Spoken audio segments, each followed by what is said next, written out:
Radio and to our show, Pride and Ownership, the Love for the Job. I'm your host, Chief Rick Lasky, and we've been off to a great start, as we say just about every show now.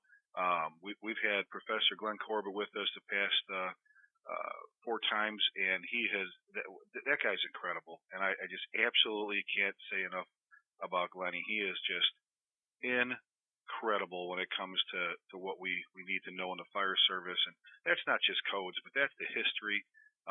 We've been getting a ton of emails about just what Glennie was talking about. I got one from one I just want to mention. Captain in Fenton. It's actually the Fenton Fire Protection District, St. Louis County, Missouri, and Captain James Roush. And it's just, he loves the podcast. And this is what we've been getting from a lot of people that are looking or have been looking for, where do I get the information to spread the word? Where do I get the stuff to give to my new firefighters, my probies and my rookies? And what an opportunity to just, take notes, listen, every time. And I bet you every time you hit that podcast, you're going to hear something new from Glenn that you didn't catch last time. I know every time I'm with him, I end up taking about 10 pages of notes. So just absolutely incredible. I wanted to go back and mention something because a lot of emails have been, about either they were able to go out and grab the books that Glenn and I were talking about, or we're missing a title or not. But there's 3 that we mentioned that you can get out and grab a hold of. Now they're no longer in print, so you have to. There's a couple different websites obviously go to, and the one that works well, and this is obviously not a commercial for them, but it's a great way to get a resource, and that's what we're all about for you, is to get you what we can to help you do your job better.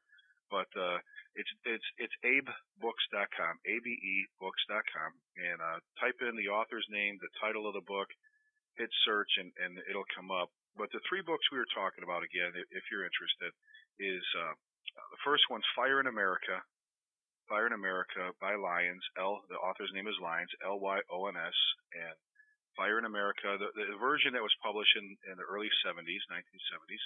The second one is The Romance of Firefighting by Holzman, and I believe that's Holzman.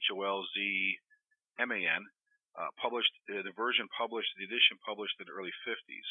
2 incredible books, and then it's just, we talked about The Heritage of Flames, another one by Cannon, Cannon.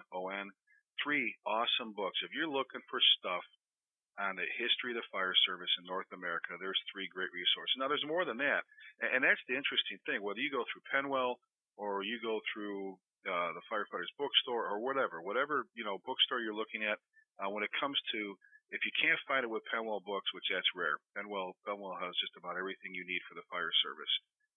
Whether it's you're taking a promotional exam or you're just wanting to get better at what you're doing, Penwell's got your stuff if you need it.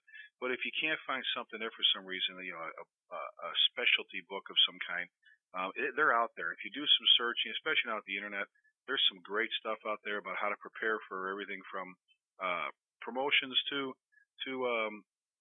just history, just the things, and individual, whether it's the FDNY, LA, Chicago. There's a ton of stuff out there, that you can find. That'll get you to where you need to be, and all of it's worth reading. Every bit of it. We've been bouncing around the country doing some different things. We were just in Coleraine, Ohio, just outside Cincinnati, with a great group of people. And the reason I want to mention that is they have a great partnership with Procter & Gamble. They're the fire chief that's in charge of the fire brigade at P&G. I'm sorry. They at Procter & Gamble. What a great facility, a great training facility, incredible room, and right in their own backyard. And the fire brigade, the fire chief from Procter & Gamble, and the fire chief from Coleraine have a great reputation in the way of getting along and working together. I believe they're good friends, and you can just tell when they're around each other that they work well together. And there's something. Take a look around. If you don't have what you think is your kind of training room to be able to host things or do programs or whatever, go out and make those partnerships with some people out there that want to support their fire department, make things work. And then when we talk about pride and ownership, John Salka, Chief John Salka, and I were the day after that. We were down in Dry Ridge, Kentucky, just about a half hour south of the Cincinnati airport. And what another! We always talk about. It's amazing wherever you go. We've never missed. It's just it's fun. The fire service is full of great people. John did Saturday, I did Sunday, and Saturday night they had a dinner, a supper that they just got together, and it was like being at one of these on a Sunday with the church food is what it was called. I mean, the women's auxiliary put together a feed that was absolutely incredible, and it's just neat sitting there visiting with folks, with family, with seeing their kids run around, little turnout gear, the little uniforms. It's just you can just tell they're just into this like you wouldn't believe. And as a family, that's 100% commitment. It's not just a husband or a wife that's a firefighter that's doing it. It's their family. Everybody's committed to the cause and to making it work. And that's that family we've been talking about. Same thing we saw in Oregon. Went to the Oregon Fire Instructors Association, their conference, and if you're in anywhere in Oregon, Washington, right around there, Northern California, anywhere, Idaho, that section, there's another incredible conference for you to attend with great people. So the stuff's out there. If you want to get it, the information, the classes, the people, it's there for you. You can find it if you just reach out to the right folks or take a look. I had somebody ask me one more time, and I'll mention it, Highland Park, Illinois. Again, another great fire department with some great folks. They've got a packet. They have not necessarily maybe a policy on what they expect, and it's something they hand to their brand new, their probie firefighter, rookie firefighter. And it's everything. I mentioned this before, from how you act when you swing to another firehouse to what's expected of you on and off duty, and what a great packet. And you know what? I bet you they'd be willing to share it with you if you gave them a holler and talked to their training division. What a great piece of information to hand to your new firefighters. Besides, again, and hopefully next show we're going to get Battalion Chief Jerry Wells right here from Louisville on with us, and we're going to talk about the article he did about the rookie firefighter and expectations and trying to get to what do you need to know before you start the job and as you're walking up to the firehouse. But that's kind of been it. It's been great things going on. I mentioned before, we got a dog back in the firehouse.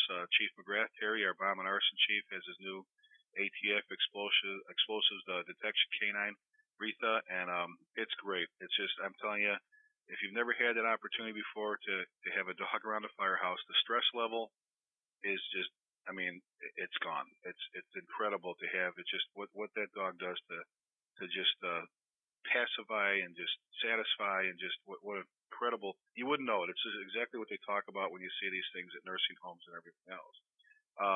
Wanted to mention real quick, FDIC. Don't forget this. You got the fire department instructors conference. You got FDIC coming up in Indianapolis and Indy, April 7th through the 12th. A great show. It's incredible. The biggest problem that they have is that there's just too many good classes to choose from. That's the complaint you hear all the time. Way too many. I wanted to go to this class, but there was this class, and what a nice complaint to have when you have so many offerings that people are disappointed that they can't make them all. And the exhibits are second to none. The hot workshops and the hands-on training. John Salka and I, a couple folks were asking if we're going to be there doing our hands-on stuff. We're going to be inside doing 2 workshops. Day 1, we'll be doing 5-alarm leadership, real leadership, real people. And day 2, John's going to be doing fireground responsibilities for 8 hours, and then I'm going to be doing pride and ownership. That's the first 2 days, Monday, Tuesday. Now, what we did is we handed off our programs to our co-leads. John handed his off to Danny McDonough. Danny's retired off of Rescue 3 in the FDNY, and I handed mine off to Curtis Burt as the deputy chief in Lake Cities, Texas. Curtis is from Chicago, and they've been the co-leads. They've been with the program forever. Same instructors, same stuff. If you want to get your people back to learning how to do everything from the Denver Rescue and the Nance drill and the second floor rescue and stair drills and ladder bail, rope slide, the room orientation, the lost firefighter, that's the class for you, man. That's the class. You'll get in there, and they'll get you through. They'll teach you how to save yourself, or How to Save a Partner, man. So it's a great class, great program. So look for that one, those first 2 days, and get signed up for it if you can. And I want to mention one other thing real quick. I had the honor and privilege of speaking at a seminar. It's the Fire Service Women's Leadership Training Seminar, April 24th to the 27th, right after FDIC, in Glendale, Arizona. Cheryl Horvath is one of the officers there, and Erica Nelson and some other folks, some good friends of mine, some incredible, absolutely incredible firefighters. And it's a great program. Just chock full of great instructors and some great information. And this year they've joined the two different groups, if you will, to brought them together, the Women in the Fire Service and the Women Chief Fire Officers Association, to bring those two together for a leadership seminar that's, again, if you look at the agenda, it's absolutely incredible. So if you're looking to talk to somebody from that, you can obviously go to their email address at info@wfsi.org. wfsi.org. Great organization with great people. I've got some incredible female firefighting and officer friends that I would crawl down any hot, snotty, dark hallway with any of them. They are awesome, and I am just tickled to death, and it's an honor I'm going to be able to present there. I can't wait. I'm looking forward to it. So get a hold of them. It's a great conference. We want to visit today a little bit is on the firefighter. We've been hitting. We started off talking about where Pride and Ownership all got started, how this whole thing came about, and then we got into our mission. And basically, before we could go any further, we had to get into the history of the fire service. We had to get into where it all started. I mentioned once before, if you don't understand where this whole thing started, how can you really understand what your role is or what your responsibilities are? So we had to go back in time to get things going. I mean, we talked a little bit about where some of the stuff came from, and then we got, again, Glenn Corbett on the show. 4 different shows for fire service terminology, notable events in the fire service, just filled with great information as to where this all got started and where some of the things that we always talk about, like how did we come up with that, or where did that come from? Those were the answers we were looking for. And then we're obviously going to have Glenn on the show later on. We're going to do about every month or so. We'll get Glenn on. And then we're going to do just one show and spend maybe half of it on theater fires and half of it on school fires, and tell you why we're doing what we're doing, why we do the fire drills in schools, why we have the codes for place of the public assembly, why we have the codes in theaters, why we have the codes or the labor laws that we do, why we have the codes for carnivals and the circuses when they come to town and set up in your park or in your mall, why we have why we respond on natural gas leaks, natural propane gas leaks is an incredibly interesting story. And all these are sadly enough, are disaster driven, to where we responded to something that we said we don't want to see this happen again, and invoke some change, whether it was codes or laws or just how we took care of business back then. But we had to go back and look at that stuff. We had to go back again. How can we talk about the uniform or having pride in the uniform or your rig and all that if we don't go back and visit on where it all started from, and with our mission, where the fire service all started, and what's it all about, and where are we going? We talked about, we used to just do fires, and then we got into EMS and then hazmat and all the different rescue areas, and weapons of mass destruction, and we talked about the fact that we're here to help people and about our mission and what our mission truly is all about. But this firefighter, let's talk about this person for a little bit, because this is we're all just like every Marine is a rifleman. Every fire chief, every officer, you're a firefighter. I'm just a firefighter that puts on a chief's costume. I love the job and love what I do, but you have to kind of ask yourself, why did you get into it? And this is something that you need to ask yourself, and maybe, or definitely, I should say, your new firefighters, when they walk in the door. If you're a company officer and you get assigned this new firefighter, or you're in charge of training them on Thursday night at your volunteer department, one of the first questions you should ask when you sit down over coffee or or over just chatting is, what do you want to get out of it? What do you want to get out of being a firefighter? And why did you get into it? And a lot of times, often, what you're going to hear is I got into it because of my dad or my grandpa or my mom. I had a bad there was a bad call when I was a kid, and I remember the firefighters helping out. That's what I've always wanted to do. I've even heard from people that have said, my buddy got on the fire department, and I'm just jealous of that whole fire service family, the whole brother sister thing. It's just I want to be a part of that.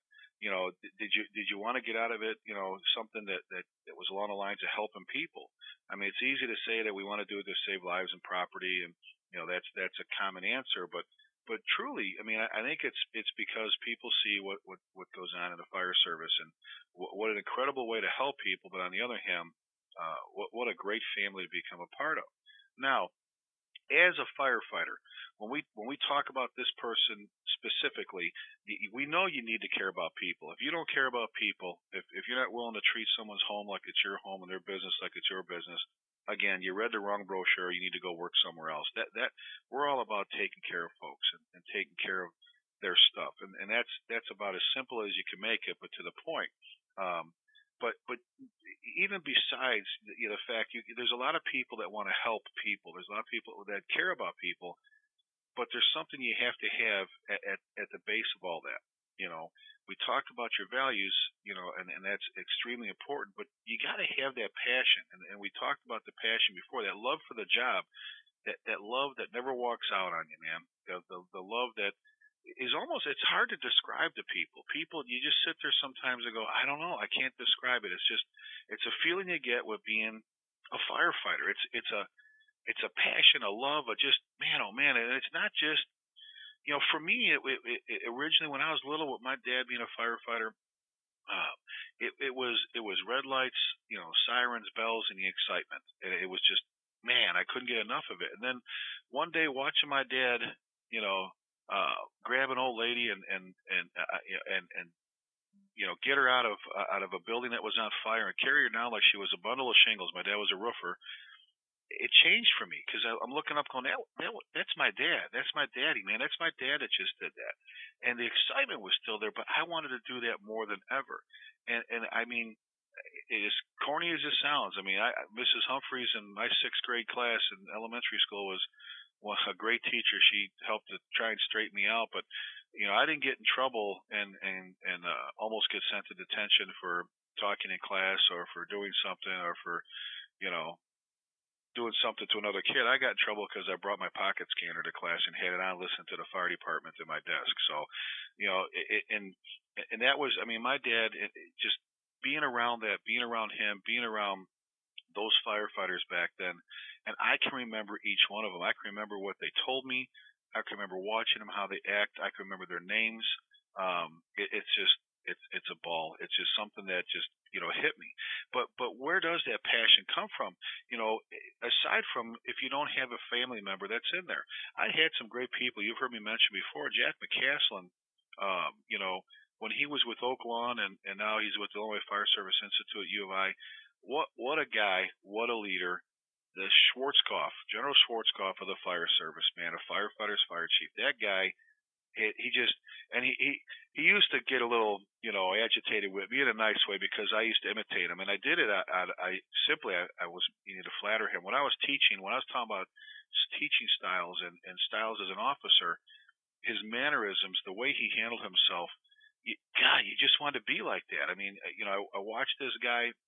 I mean, the very first time, seeing him in a room with a nozzle in one hand, a pike pole in the other, and he's throwing the pike pole in the wall and ripping down this wood plaster, lath wall, and then in the other arm and hand, he's got the nozzle. He's opening the nozzle, opening and closing the bail on the nozzle with his chin. I'm like, God, I want to be like this guy.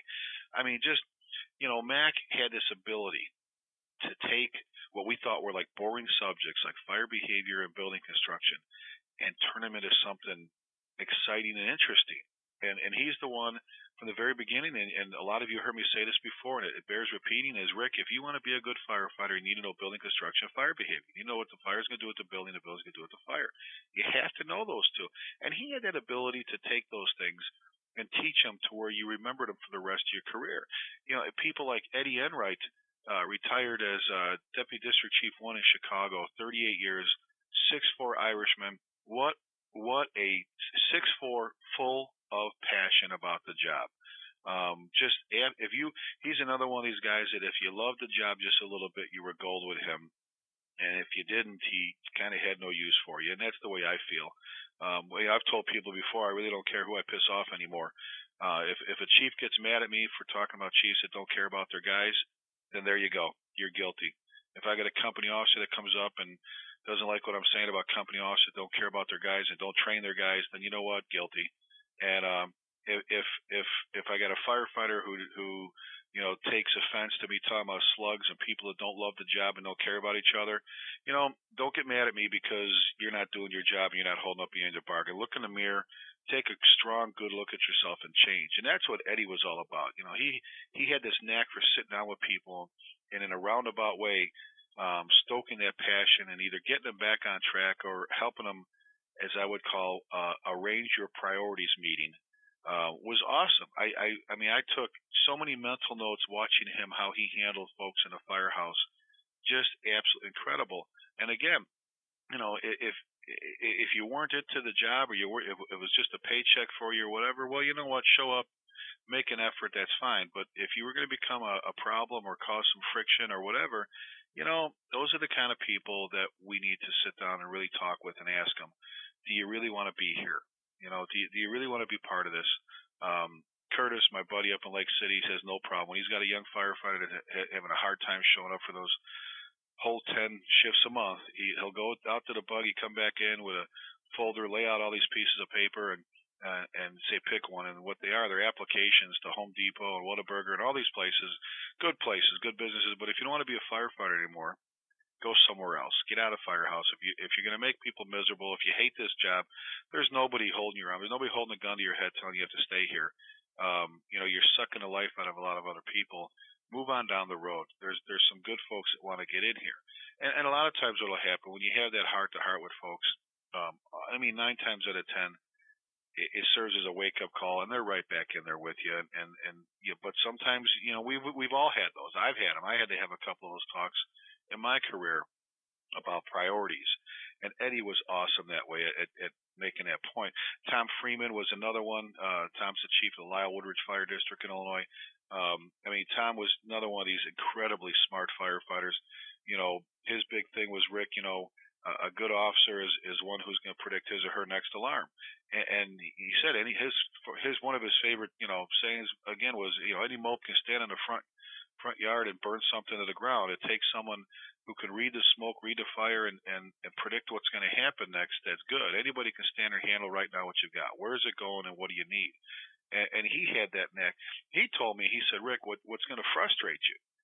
When you travel all over the country, what's going to frustrate you? There are fire departments out there that refuse to call their neighbors to fight a fire. And that was hard for me to imagine. I mean, I came from an area where if you had a fire hat, screw it on your head, come on, man, grab your axe, we're going to work.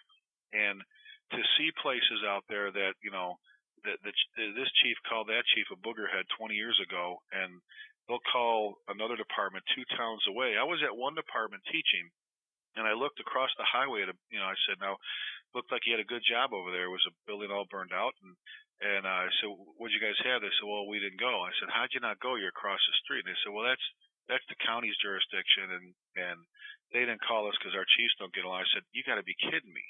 You had to stand here and watch that. And it's not a matter of having to go to everybody's fires. It's a matter of taking care of your people. And Tom's point was that stubbornness, that pig-headedness is going to do nothing but injure or kill a firefighter. It's like, grow up. You can go back to hating each other afterwards. When it comes to doing the job, protecting your people, get your act together, man. It's just amazing to think that people would do that in this day and age, that they couldn't work together. And Tom was right. And I think that's kind of, we're seeing, more and more of that going away. But see, there's just a handful of people that have been in my life when it comes to the passion, to stirring that energy up inside of you that got it going. And there's a whole list more. There's been people in my life that have just made me just want to do this job forever. But probably the most important thing that all of them have taught me is that you have to have core values. You have to have those values. I mentioned pride, honor, integrity before, and everything starts with integrity. We're the honesty people. That's the foundation for everything. We're the ones with the Knox box keys that we have the keys to everything. We're in people's homes with money and jewelry. We're in their cars with them, take care of them.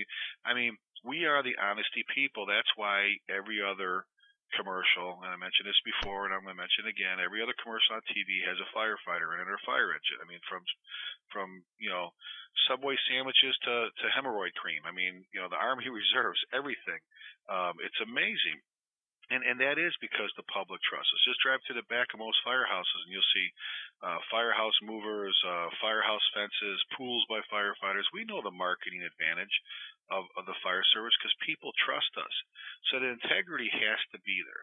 That integrity has to be part of your life.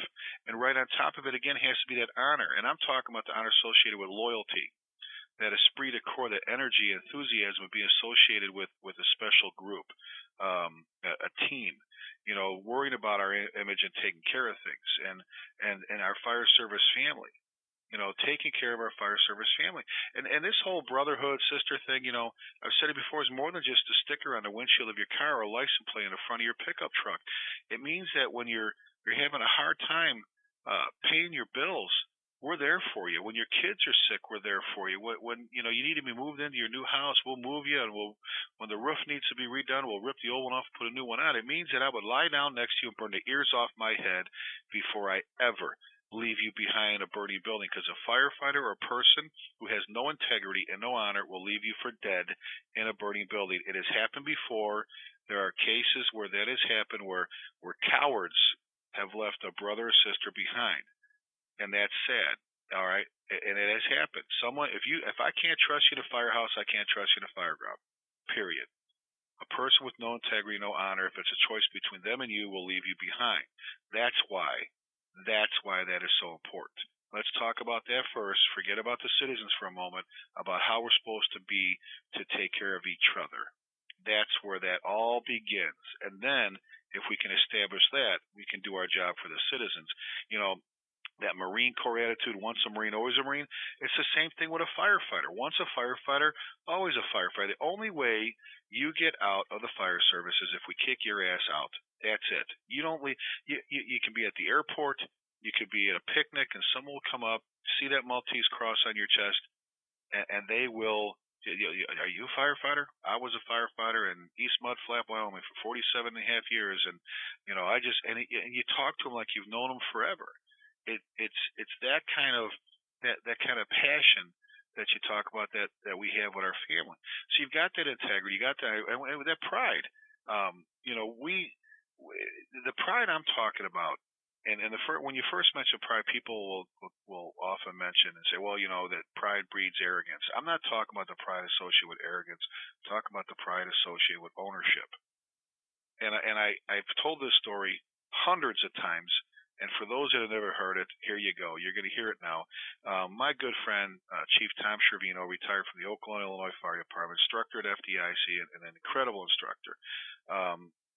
Tommy is the one that gave me my first lesson in pride and ownership. Years ago, I was in a truck company. We were at a fire in his town, and it was an old school building, and the fire was running the floors, and we're sitting there trying to pull up 3 layers of floors to get to this thing, and chasing it in the void spaces. And these 2 young firefighters off on the side were trying to start their saw, and they're doing doing that whole thing. And really, because I think it was Thursday and Tuesday saw days, and obviously they don't check their saw. Why don't you? I don't get that. Why don't you check your saw every day of the week? But I guess we only have fires on Thursdays.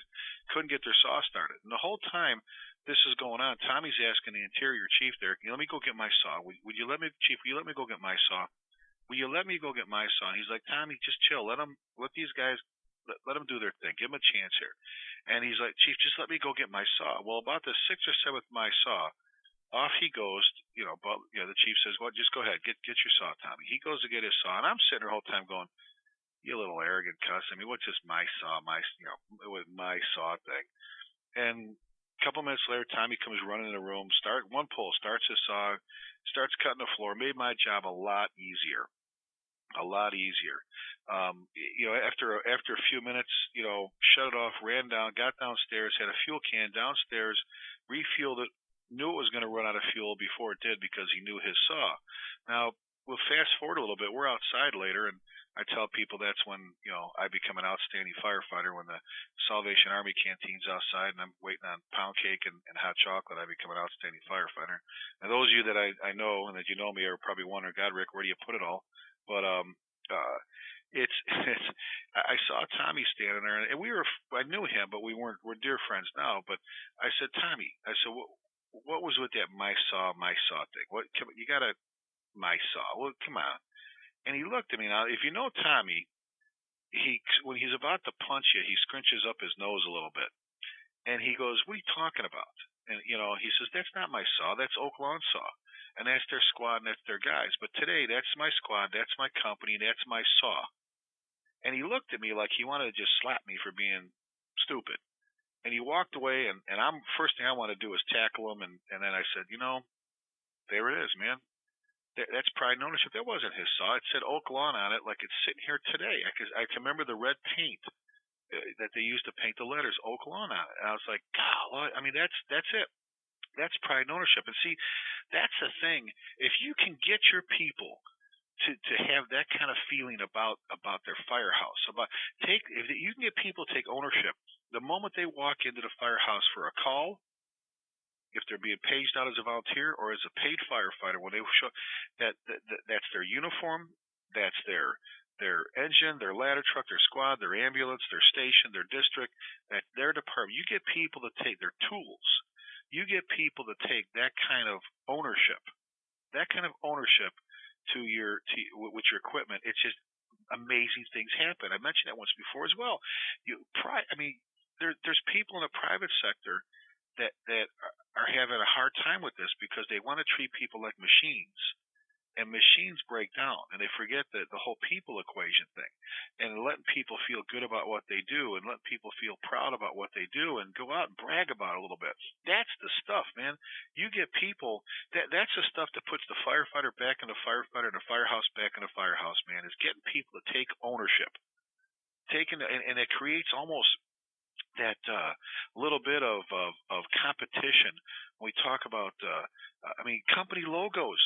What's wrong with company logos? I don't get this. When I got here to Louisville, they had two of them, and I quizzed them. Where'd they come from? And they were a little afraid. They said, well, the past administration wasn't really behind it and all this, and whatever the story. Everybody always blames the old chief. And I said, well, I like them. And we've got an artist here, Darren Murray, on a Station 4 that does incredible work on logos. The guy's an incredible artist. And I asked Darren, get with all the captains in the firehouses and come up with something with these guys. And we came up with, I remember going to my boss, Claude King, who's brilliant and one of the best bosses I've ever worked for. And his question was, let me get this straight. You want to buy stickers. You want to put stickers on the pumpers? He says, can you tell me why? And I said, yeah, I want them to wash the rig more. And he said, well, I said, I want them to wash it more. You let your guys take some pride in their company. Let them slap a logo on their T-shirt, a flag on their station, and I think you'd be amazed, Chief. Listen to me, Chiefs. I think you'd be amazed at how much better they take care of the equipment. I mean, I've seen places where I know a lieutenant who was written up because he let his guys paint their company logo on the kitchen wall, and it was incredible with a bald eagle and everything. What? And he got written, and I know you probably should have asked permission and all this, but in their own kitchen. Come on, dude. I mean, that's the stuff I'm talking about. What's wrong? Everybody on both sides complains about the them versus us thing. The chief doesn't understand us, or the guys don't understand what we're doing. Well, that's true. The chief doesn't get the guys usually, and in most cases, because they forgot what it's like to be a firefighter if they ever won in the first place. Unless they were flying a desk their whole career and have never been out on the line or whatever, or they're a volunteer chief that's forgotten what it's like to get up at 4 o'clock in the morning, know you're going to your real job in a little bit, or they're a firefighter that just doesn't get what happens on the admin side. And I tell people, a lot of our guys, and that's normal. They don't know about their health benefits. They don't know about their pension. They know that their Ford F-1000 will pull their fishing boat. They can tell me what centimeter their tires have to be, what kind of lift kit for their Bigfoot pickup truck and all that. But but they can't tell me about that other stuff. Well, that's normal. It's not on their radar screen right now. So chiefs, don't take that personally, and firefighters, don't take it personally that most chiefs are trying to do a good job. Eddie Enright, when he talked about Ketchum doing something right, he said, Rick, the easiest thing to do is sit around a kitchen table and bitch and complain about stuff. It's harder to talk about the good things. It's harder to pick out the good things about people. Catch them doing something right. Lazy people sit around and bitch and complain about stuff all the time. That's the easy way out. If you can't say nothing good, don't say nothing at all. That whole thing, he says, and if your officers are the ones stirring the pot, stop them. For crying out loud, they're the ones running the show. They're the ones that, the young firefighters are watching you. And believe me, our good friend Billy Goldfeder says it all the time. They are watching you, Lieutenant or Captain. And so firefighters, once in a while, cut the boss a break there and understand that there's a lot of things going on. They got people at City Hall and different folks, leaning on their shoulders or standing on them, if you will. And chiefs, again, you remember what it was like when you were working shift or when you were showing up for calls, or what it was like to work a side job and put food on the table for your family. If you get those two people together, I think amazing things will start to happen again, or at least you'll have less of a disgruntled kind of workforce where people understand some things. And that, again, that's part of putting the firefighter in the firefighter in the firehouse back in the firehouse. People ask me time and time again, other chiefs, how do you get your guys to do the things they do? I said, simple. I let them play firefighter. And I don't mean that derogatory. I mean that I let them do what they signed up to do. They wear logos, they take care of their rigs, they wrap their tools, they get off, they signed up to be firefighters. And yes, it is a profession, and they are professionals. I've said this before, and I some of the citizens sometimes kind of wrinkle their nose at me once in a while. I say it, but firefighters are the most special people on the face of the earth. They are, as Jack McCaslin would say, they're the cream of the crop of society. You give a firefighter any problem, any situation, any issue, and they will solve it for you. They will take care of it. We're the problem solvers. That's the amazing thing about being a firefighter. That's the absolute wonderful thing about going. That's why people want real firefighters down at the end of the block in their firehouse. Real life, what they grew up reading about, hearing about, and watching on TV. They want that firehouse in their neighborhood that they know is there for them. When they see that fire engine, guys, wave at the kids, everything else. That's that symbol of what's going on in the community. It's kind of the last effort, if you will, in a society where even where we had an astronaut have a problem. I mean, I'm just saying, some of our role models, it's hard to find good role models. I did a talk for MBNA for Visa and MasterCard, and they had posters on the wall of Spider-Man, Superman, Wonder Woman, and there's this whole hero theme. And about halfway through my keynote, and there were about 300 people there, and I said, please don't get me wrong, but I don't consider firefighters heroes. And they looked at me like they wanted to just lynch me. And I said, hang on a second. I said, before you think evil thoughts, you have to understand, I really truly believe firefighters are the most special people on the face of the earth. They are wonderful, caring people. But I've never met a firefighter yet who says, I can't wait to get to the firehouse so I can be a hero. That's not what they do. Now, granted, we work in a profession, again, both volunteer and paid, whatever. When that bell rings and that pager goes off, that we're asked to do sometimes some pretty special things, and at times they are heroic. Yes, they are. But again, firefighters don't line up to be heroes. They line up to help people. And I said, you ask any firefighter worth their salt who their heroes are, you know what they're going to tell you?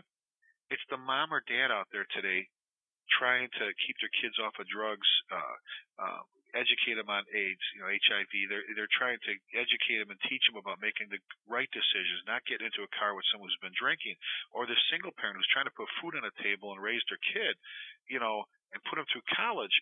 See, those are our heroes, because those people have to do that every day. And the reason I say that we look at it that way is because the fire service is kind of, we're looking at, we're outside the fishbowl.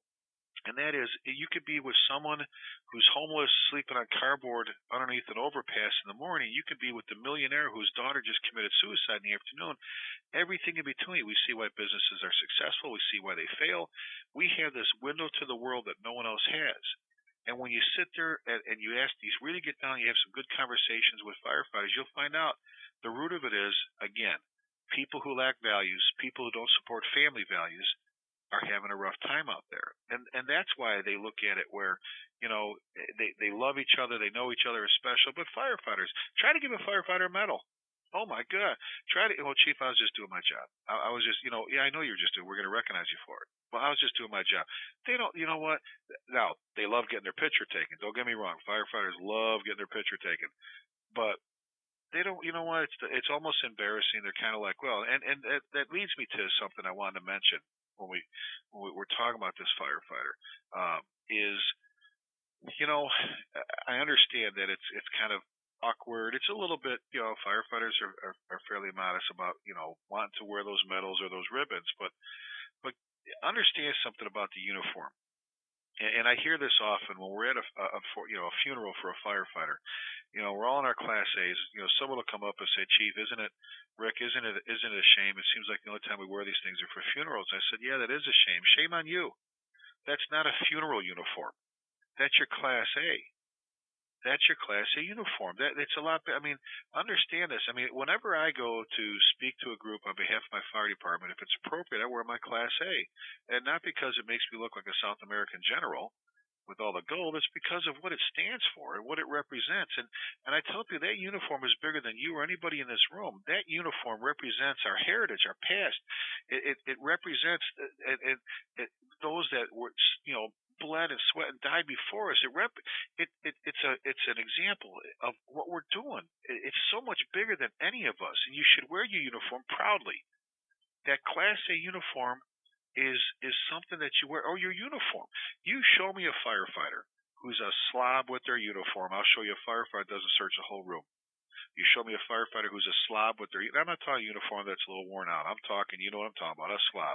That's a slob with their uniform. I'll show you somebody who's driving the pumper today with half the water in their booster tank, or someone who's got half the air in their air pack they should have because they don't check it. If they're a slob with their uniform, they're a slob with other things. But the uniform stands for something much bigger than that. When you talk about, it's the fire service. It represents our heritage. And those medals and ribbons, you should put them on and wear them proudly.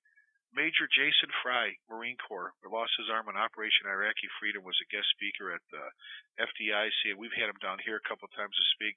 Same thing. He says, those medals you're wearing, even though you may have earned one for some individual act, you earned it because you're part of our team.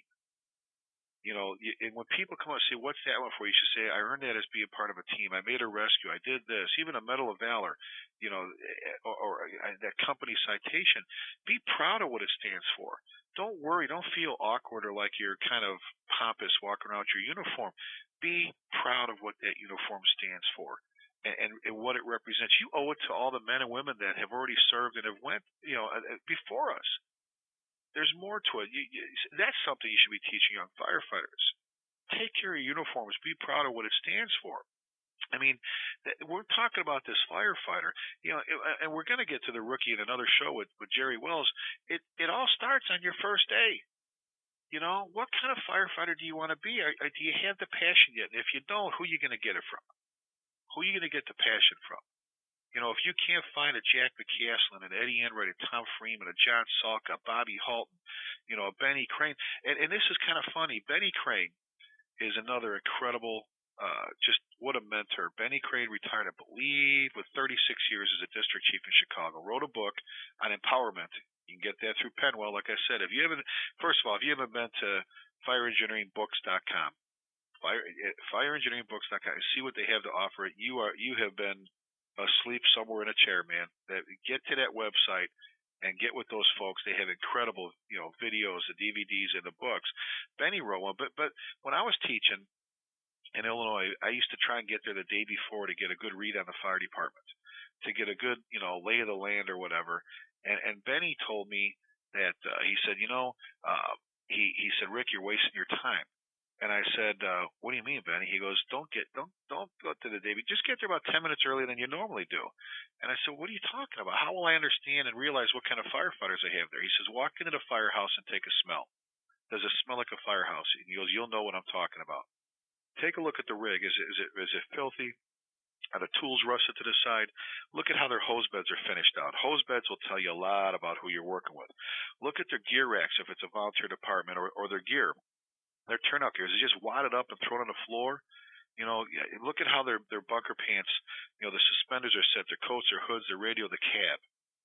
And then walk into the firehouse, kind of sneak in and listen to the guys. They could be standing in the kitchen talking about NASCAR and Babe Winkleman's fishing show, but you can tell they have their act together. You can tell that they're just you can just you've walked into a firehouse and not a Fortune 500 company business kind of thing. There's a business side of what we do, and we are professional. I would never allow anybody to say that we're not a professional service. We are. But man, that's this kind of stuff you have to have if you're going to be successful at being a firefighter.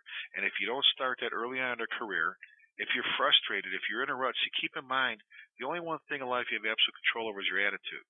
Don't blame anyone else for your bad attitude or for being in a rut. Don't blame the chief. Don't blame any captain, lieutenant.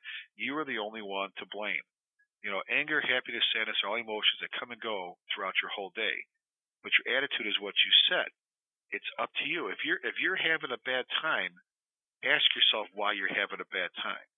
And if you're having a bad time about things you can't fix, worry about the things you can fix, not the things you can't. And that starts with yourself and then the people around you. This fire service is way too special. It's just way too much fun to take that out. And I'm not going to waste any more valuable seconds having a bad time.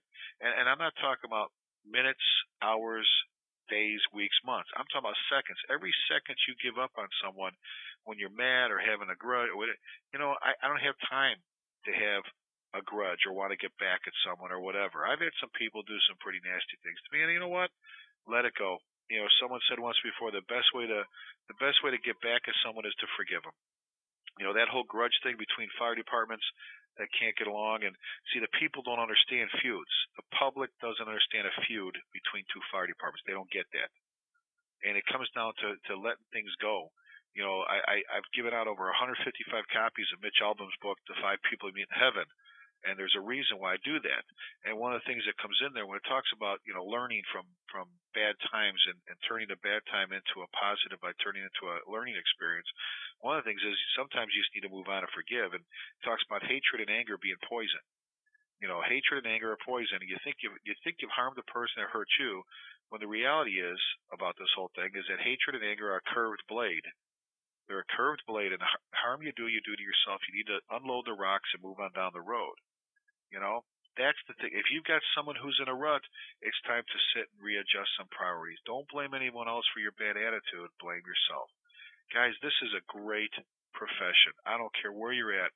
Like I said, John and I talk about that. John Salk and I, we just talked about, we were sitting in Dry Ridge, Kentucky, and just sitting there in the middle of this supper that the Women's Auxiliary put on. He just looked over. He goes, "Look at this. Isn't this great? I don't want to do anything else. This is incredible. We're having the time of our life. We're surrounded by great men and women and their families." And he goes, "Everywhere we go in North America, it's the same thing. Good folks that love the job, that want to make a difference. That's what being a firefighter is all about, is making a difference and having that passion." We're going to get like I said, a couple other folks on the show in the future. We've got a lot of topics to cover. We've got a lot of people to visit with. Please, share with your rookies what Glenn Corbett's been talking about, the terminology, the history. What an absolutely incredible resource. Get out to the shows. Get to FDIC. Go to Penwell's website. Go to Fire Engineering Books. There is so much stuff. There's so many things out there. There's so many ways. If you're not subscribed to the magazine, get the magazine. Get the newsletter sent to you. The email, the newsletter. Get to the website. The website, there's some incredible things you can do on that. It's all there for you. Don't blame anybody else. You don't even need a budget to go to the website. You don't need a budget to get the newsletter emailed to you. All you got to do is click and look and read. The stuff is out there, man. I'm telling you, it's all there for you. Hook up with some good mentors. Hook up with some good people. Get back into the job. We're having a ball with this. Again, if you have any questions or comments, get a hold of me at rick@prideandownership.com, and the and is AND. So rick@prideandownership.com. We'd love to talk about you, brag about you. It's been great. We're going to have a great show next time. Appreciate you joining in. And again, until we get together one more time, please be safe.